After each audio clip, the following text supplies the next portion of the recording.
You're listening to the Night Demon Network. Go to nightdemon.net/subscriber to unlock more exclusive content.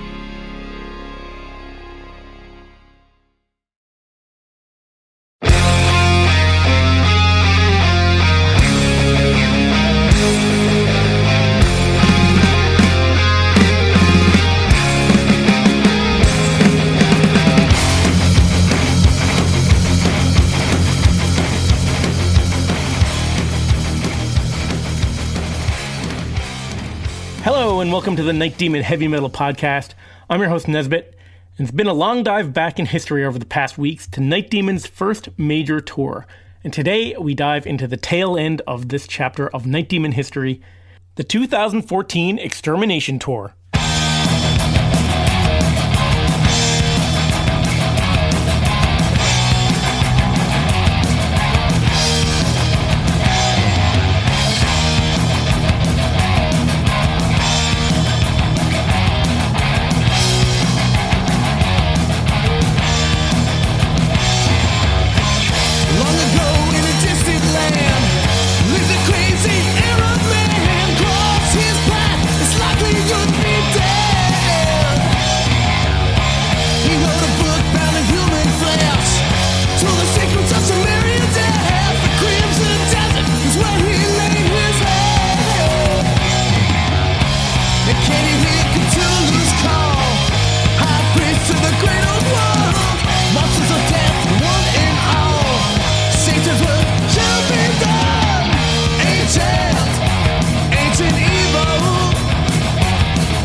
So the 2014 Extermination Tour, 45 dates in 53 days for a young Night Demon.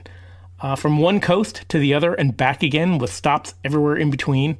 Just 3 guys in a van, along with 4th honorary member, merch guy, one-man crew, and journalist Andrew Bansal. And that's where we pick it up this week during a 15 shows in 15 days string of gigs with Andrew Bansal's tour blog. Stone cold crazy. Day 43, November 10th, downtime. After the Columbus gig, we hung out in town for another day as Night Demon rightly decided not to play the Kansas City show. The brutal routing from Ohio to Missouri to Ohio for the Akron show would have been a 1,400-mile round trip in 2 days, perhaps too taxing on our bodies, wallets, and vehicle. The Indianapolis show had already been canceled by promoters, so we had 4 vacant days ahead of us. FYI, the Pittsburgh show was also canceled, sorry. Aside from the worst lunch of the tour at White Castle, which each of us got fairly close to puking straight out, our stay in Columbus was fruitful, and we got lucky with pleasant and sunny weather. Temperatures in the 60s. These were the best weather days of this whole tour. Besides Columbus being a college town meant a vibrant crowd walking the streets. During the day, I also visited a record store called Magnolia Thunderpussy, easily the best name I've ever come across for a record store. A guy we met at the show on Sunday night was kind enough to let us stay with him overnight, and we left his house early Tuesday morning with 3 more off days to kill. I left Columbus with a certain degree of fondness for it. Day 45, November 12th, 2014. Customers wanted. We spent Tuesday night in South Amherst with Vic Stone from the band Vindicator and his 2 cats, and I was able to overcome my fear towards that creature to some extent. For Wednesday and Thursday, Vic hooked us up with a place to stay in Lorain, Ohio with Marshall Law, his former Vindicator bandmate. But we cruised through town for a few hours before getting there, and somewhere along the way, it was impulsively decided that we should go to a bar. We found a place called Shirley's. It looked desolate and had a sign outside that said "Customers Wanted." We had to be buzzed in to enter the place. We were the only customers there. There was no house music, and all they had was an old-school jukebox, which Jarvis promptly jumped on, feeding 4 quarters into it and choosing some ancient songs, including Pink Floyd's Money.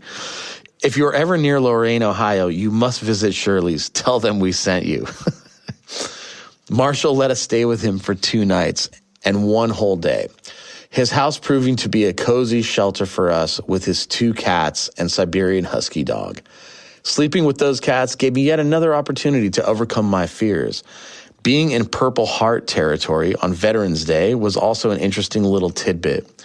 I got to experience snowfall for the first time in my life, and quite honestly, I can't understand why anyone would have anything positive to say about it, because I'm definitely not a fan, not in the very least.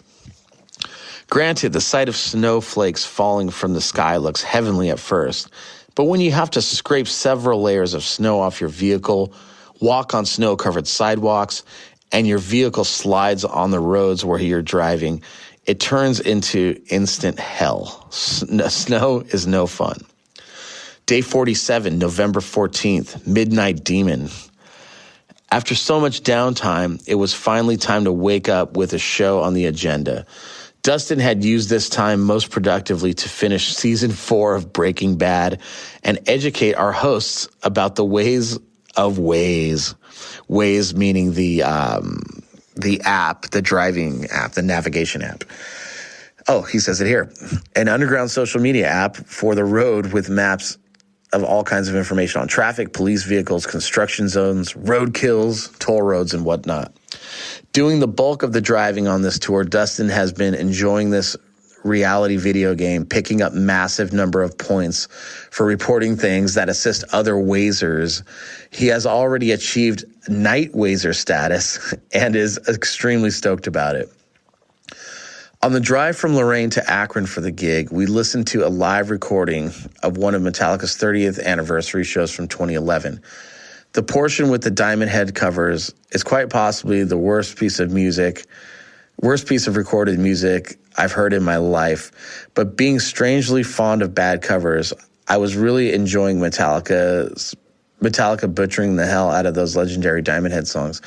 Let me jump in here. So, we love Metallica, and I think what Andrew means by this, I remember Sean Harris, the original singer of Diamond Head, singing at these performances with Metallica and also with Brian Tatler, the original guitar player and founder of Diamond Head.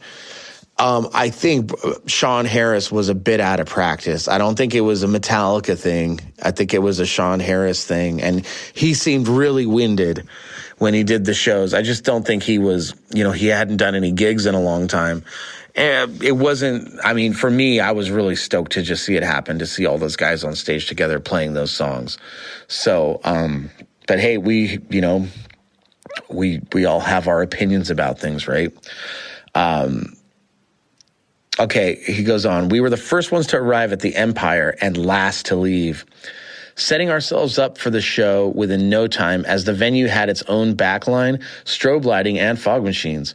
Being a Friday evening, we hoped for a good gig, but as we've discovered through this tour, it really depends on where you are, and a Friday doesn't guarantee a good turnout. Thankfully, Akron was a great outing for us and for Raven, as the venue got fairly packed. People enjoyed themselves and spent money on merchandise. Getting to see Raven for the first time in 5 days actually felt really good to me, and I was singing along to every word when they were on stage. They do an all covers medley to close out their set every night, and their version of Judas Priest's Genocide, faster and at a higher pitch than the original, is so gloriously awesome that I can never listen to the Priest version again without thinking of Raven. Quite a few in the audience were seen wearing shirts representing Ohio Metal Warriors Midnight, which brings me to the most memorable moment of the gig from Night Demon's perspective. One of the members of Midnight purchased a Night Demon vinyl from me. I had no idea who he was until later, when he handed a Midnight CD to Jarvis, telling him, "Here's a CD of my band, check it out." To witness Night Demon's name spreading amongst metalheads, musicians, and industry insiders alike in this manner is a true vindication of the band's efforts. Side note, that was a good meeting. It was good meeting Athanar from Midnight. We became fast friends, So that was 10 years ago, and I've managed that band for the last 5. So there you go. Okay, he continues on. It was 3:30 a.m.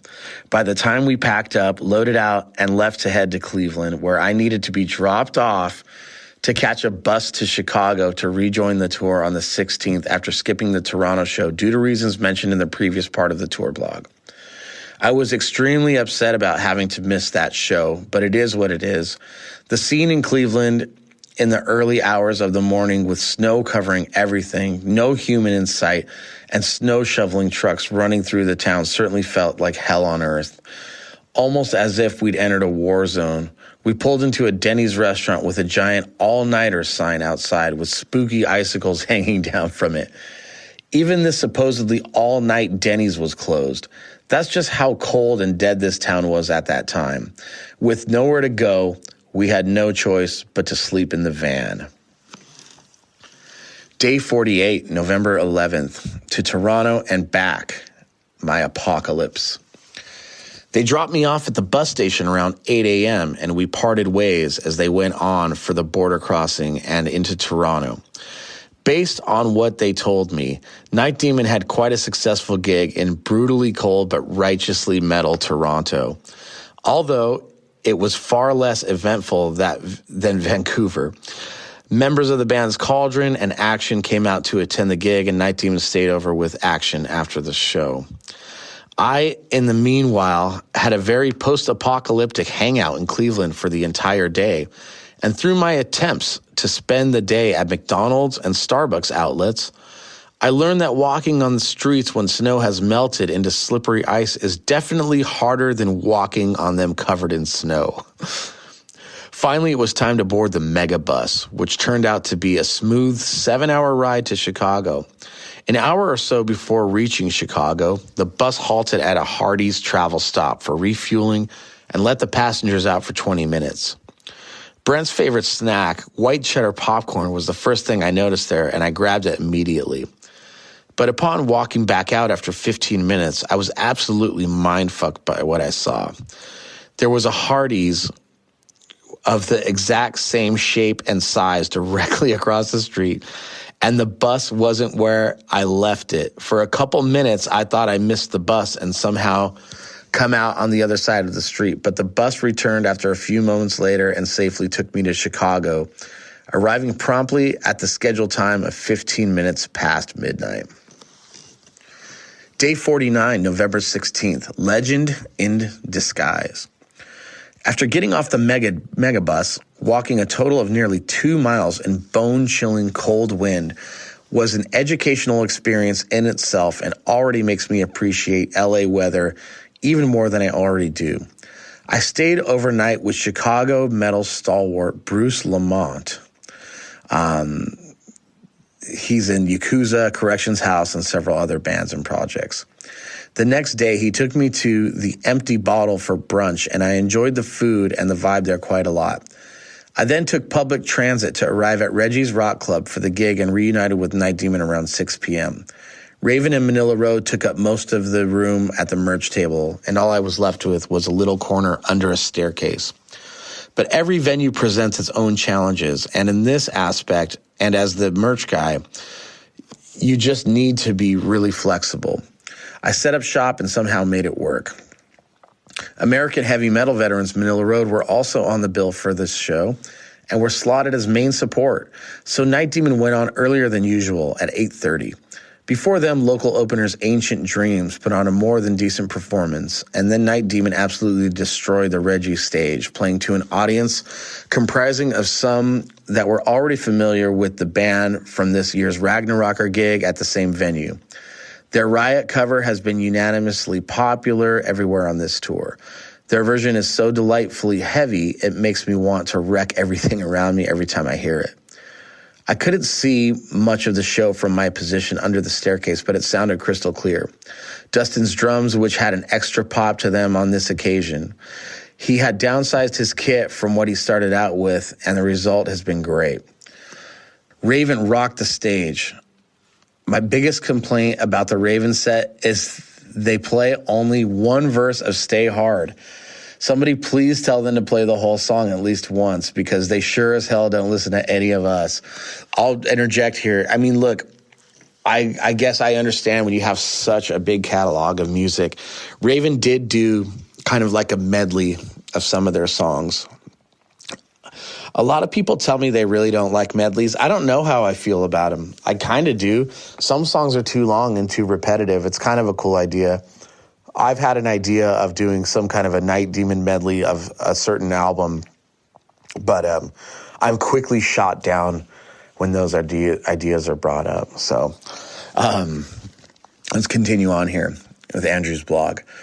During the Night Demon set, my heart skipped a beat when I noticed somebody in the audience, a gentleman in his mid-40s wearing a beanie hat with his long hair tied back. It was none other than the legendary Jeff Walker from Carcass, who played in Chicago the night before. After the set, he came up to the merch table and asked me questions about the CD. He returned after the end of the show and bought it. That, ladies and gentlemen, was my fanboy moment of this tour. But even then, I managed to stay professional, didn't mention Carcass at all, and didn't ask him for a photo because he was there as a regular dude, not as Jeff Walker from Carcass. So I'm going to interject here again. We ended up touring with Carcass in 2016, and it's for reasons like this. You have to go out on tour, you have to play shows, and you just never know who you're going to play in front of and what that leads to. And most times it's not an overnight thing. It comes years later, you know, where somebody said, hey, I saw you then, and the opportunity for X is now. So you have to really plant those seeds. On with the blog. After our most successful gig of the tour, we drove to a friend's place to stay overnight and rocked out to Dire Straits' Sultans of Swing along the way. The song really hit the spot for all of us, so to speak. Jarvis started singing my name, my real name, not Andrew, over the lyrics and guitar solos, and has been doing it a lot since then. As it turns out, my name is so musical that it fits into just about any song. Yeah, we did tease him a lot with that song. I had a great 24 hours in Chicago and most definitely fell in love with the city. And if I ever had to move from Los Angeles for any reason, out of anywhere we've visited on this tour, I'll have to pick Chicago. Day 50, November 17th, Iced Earth. We set out in the early afternoon for the next show at the Brass Rail in Fort Wayne, Indiana. Hey, I was right. It was the Brass Rail. Okay. Jarvis left behind a coffee mug with some water in it in the van. It was completely frozen when he tried to empty it. Temperatures were in the teens for the whole day with heavy snowfall. We reached the venue around 7:30 and ran back and forth to load merch and gear just to stay warm. But it was a challenge as the ice on the road made it very slippery. For a Monday night in a small town in Indiana, the show turned out to be great for everyone involved. Local openers Demon Wolf were very impressive, and the other opener, Valhalla, comprising two members of the band Zephaniah, whom we saw in Columbus, were the only band with keyboards we've come across on this tour, and their music was interesting as a result. The icy loadout after the show was no fun at all, but was another educational experience for us California residents. Overall, this has been a hard week for me. I've been able to see Raven and Night Demon only thrice in this period, and I've realized that I'm so used to the show now that I actually miss it on off nights. I'm pretty sure I'm going to be slightly depressed once this tour is done, but until then, there's still 2 weeks to go, and I'll bring you 2 more parts of this blog series. Stay tuned.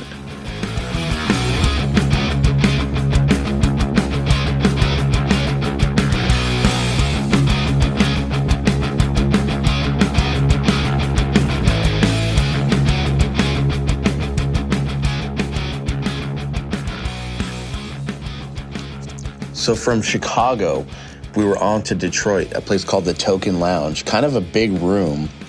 I vaguely remember this one. We have played there a few times.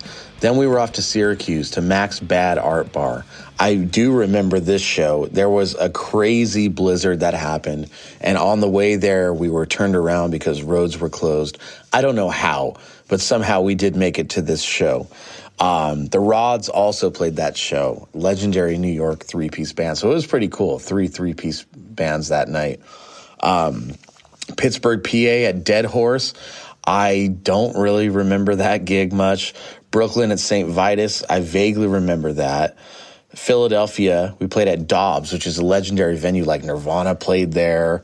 It was kind of a strange place, but it was cool because Dustin's family came out, and we went and stayed with them. So that was nice.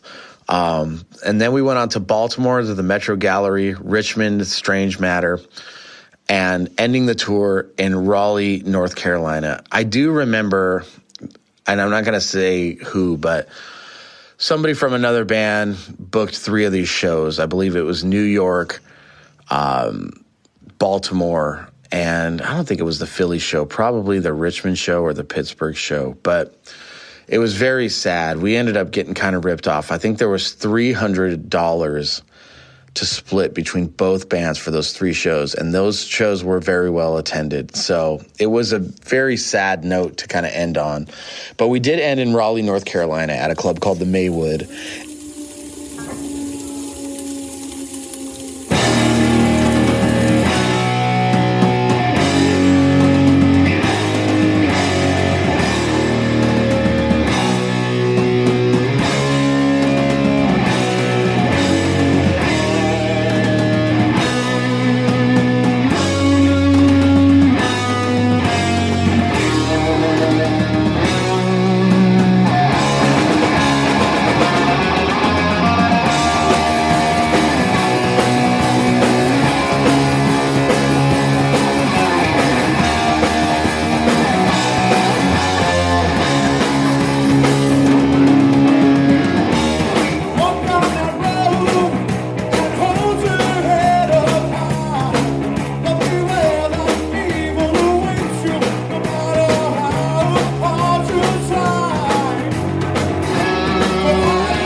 the Maywood show.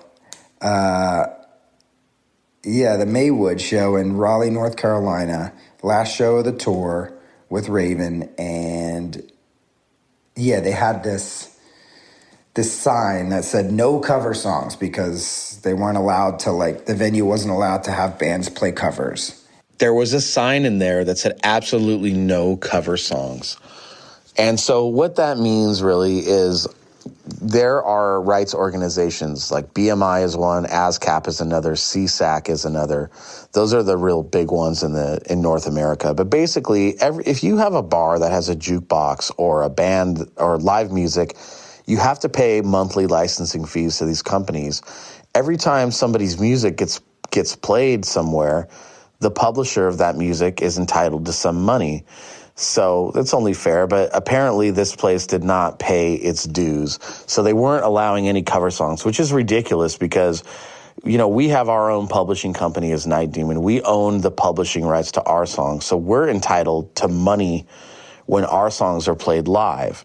So who cares if you're playing cover songs of somebody else? You're ripping us off. We're not even getting paid for playing our own music. Anyway, we played our show, and Raven decided, a lot of times at the end of a tour, you do pranks on the other bands or whatever.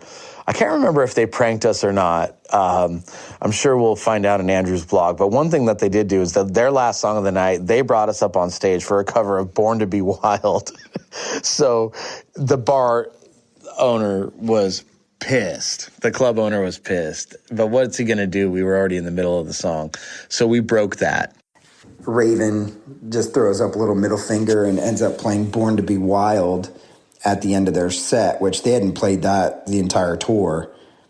Or unless they did, maybe a handful, I don't know. They may have played it, but I don't remember them doing it. But they ended up playing it. We went up on stage with them and had a good old time.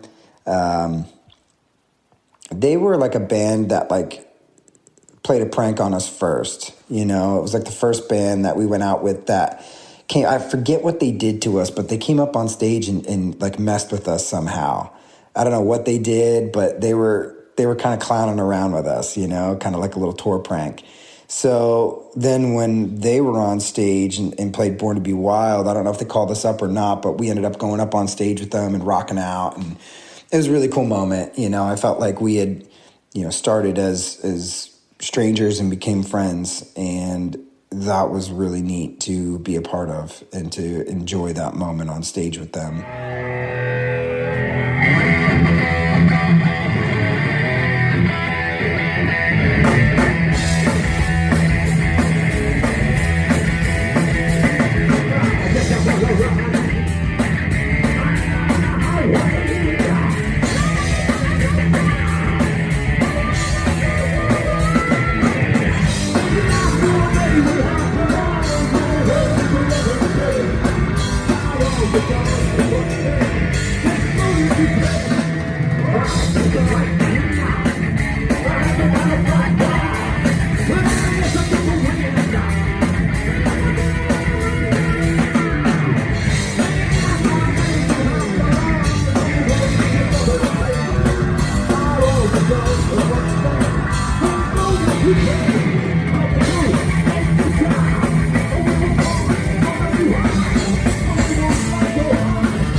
After that,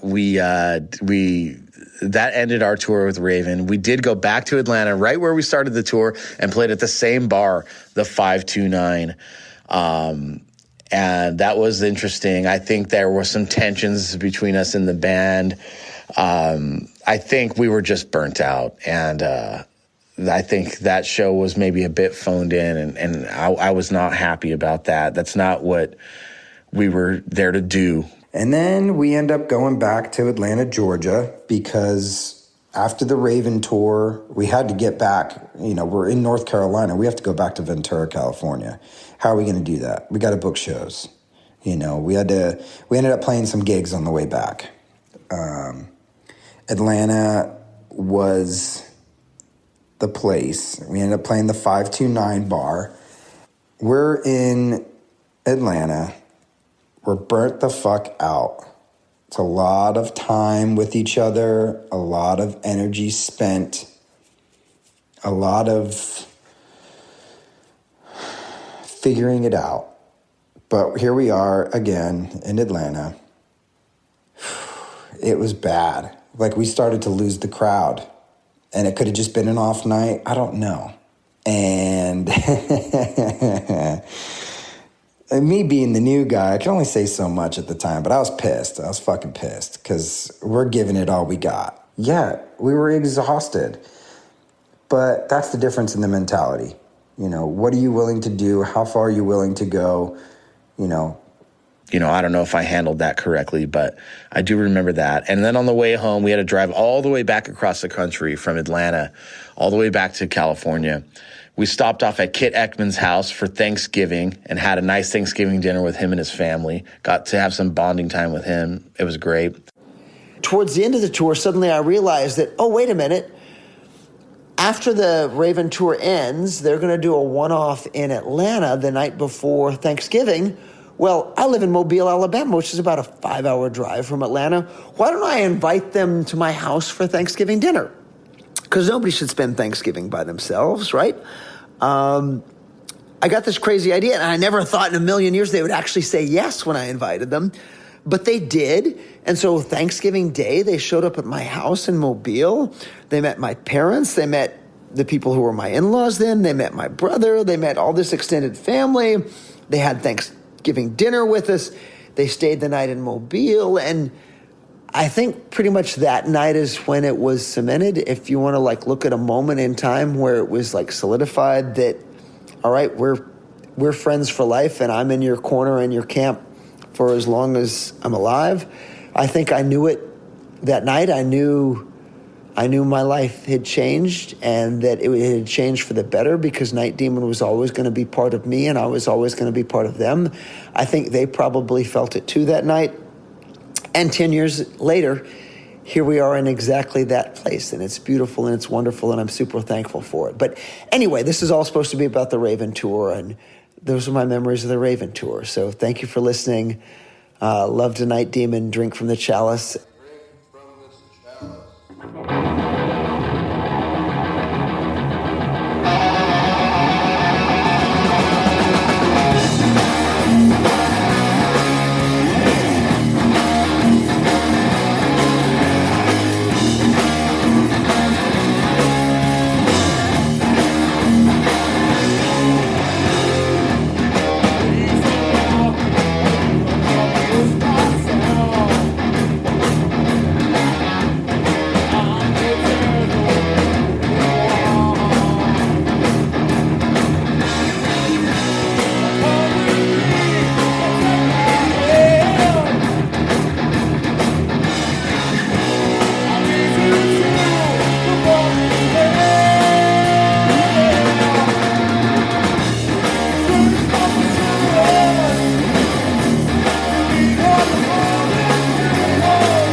guys so very fucking much, man. This is our first time here.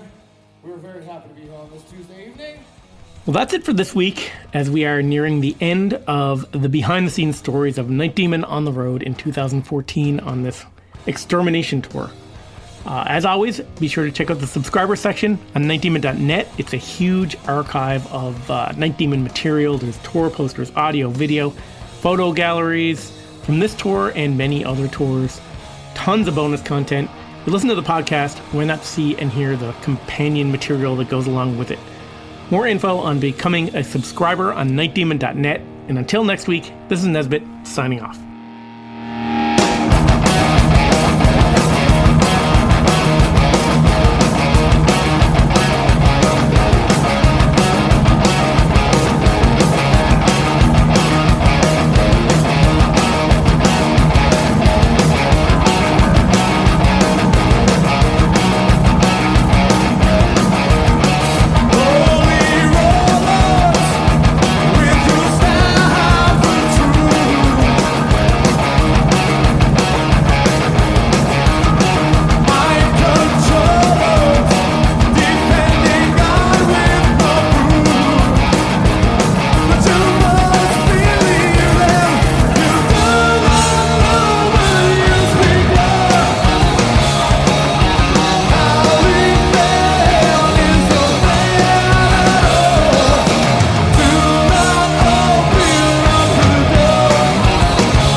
Thanks for listening to the Night Demon Heavy Metal Podcast.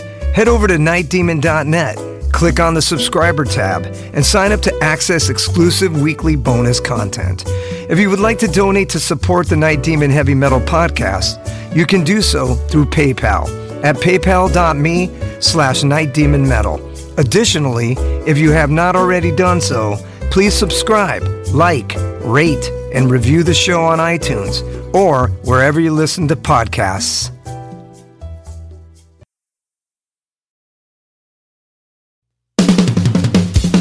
All hail, Night Demon Heavy Metal Podcast listeners. This is Dusty Squires chiming in to tell you about my brand new signature sticks from the London Drumstick Company. I've dreamt of having my very own drumsticks ever since I was a wee lad, and LDC made that a possibility for me. Founded in 2016 in London, England, the birthplace of heavy metal, the London Drumstick Company has trailblazed a path through the music industry and taken the drummer world by storm. When I met them for the first time, they knew their product was going to withstand the beatings of a Night Demon show. They took the time to work with me on getting everything just right.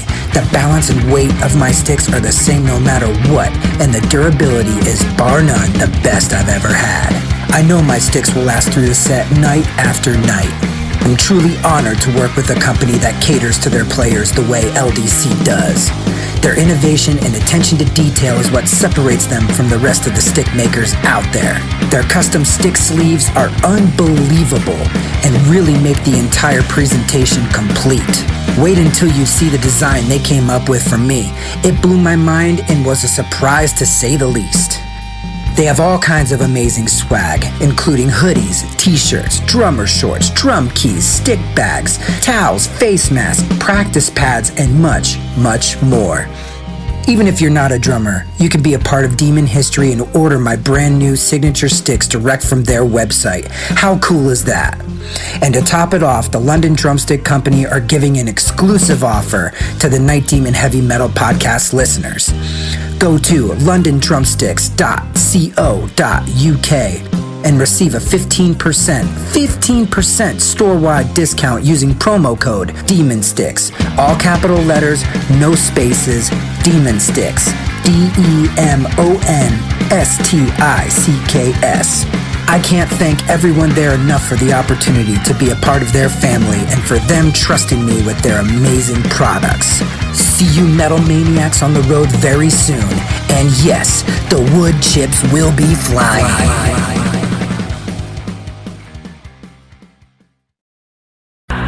Greetings, boils and ghouls. This is your comrade, the Crypt Keeper here, reporting dead from the sanctuary of the strange.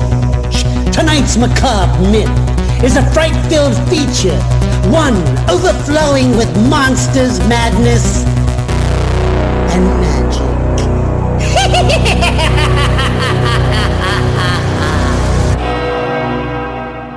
Visit our website at monstersmadnessandmagic.com to stay up to date on all the dark dealings within the sanctuary of the strange. Enjoy the show.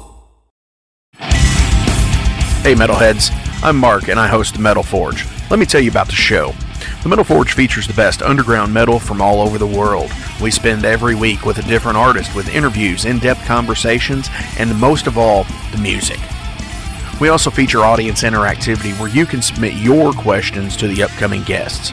New episodes are out every Friday at noon Eastern Time at metalforgeradio.com or wherever you listen to your podcasts.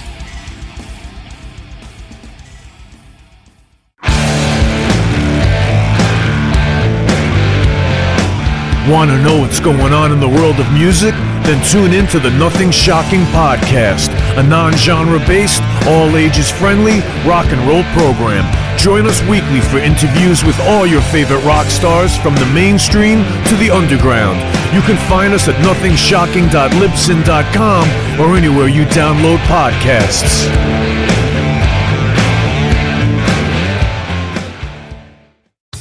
Okay, metalheads, you've been complaining that there has not been a channel that plays all of the heavy metal videos from past, present, and future for years and years at this point. Well, that time is over. Heavy Metal Television is back. HeavyMetalTelevision.net is the website. Go there. You can see videos playing 24/7, 365, all the time. All the best from the old school, the new school, and everything in between. Check it out, HeavyMetalTelevision.net. It is where the metal is.